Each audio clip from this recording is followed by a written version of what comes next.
अच्छा जी, ये लिफ्टर आ गया है सिटी ट्रैफिक पुलिस का, जो ये रेडियाँ अब उठाएगा। जो रेडियाँ यहाँ से पकड़ी गई थी, इन्हें कब्ज़े में लिया गया था म्यूनसिपल कॉरपोरेशन की तरफ से। ये पहली रेडी है अब जिसे उठाया जा रहा है यहाँ से, और इसे शिफ्ट किया जाएगा इस ट्रक के ऊपर, जो ट्रक इस वक्त खड़ा हुआ है म्यूनसिपल कॉरपोरेशन का। ये देखें,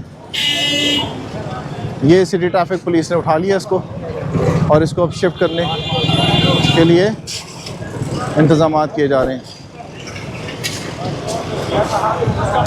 अब ये मेट्रोपॉलिटन कॉरपोरेशन की तरफ से मुआवनत तलब की गई थी सिटी ट्रैफिक पुलिस की।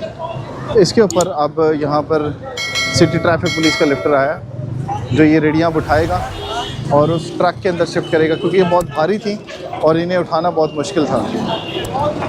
इस वजह से अब ये मुआवनत तलब की गई है और ये रेडियाँ यहाँ से उठाई जा रही हैं। ये अब सड़क के इस पार लेके आ रही है और इसको इस ट्रक में लोड किया जाएगा।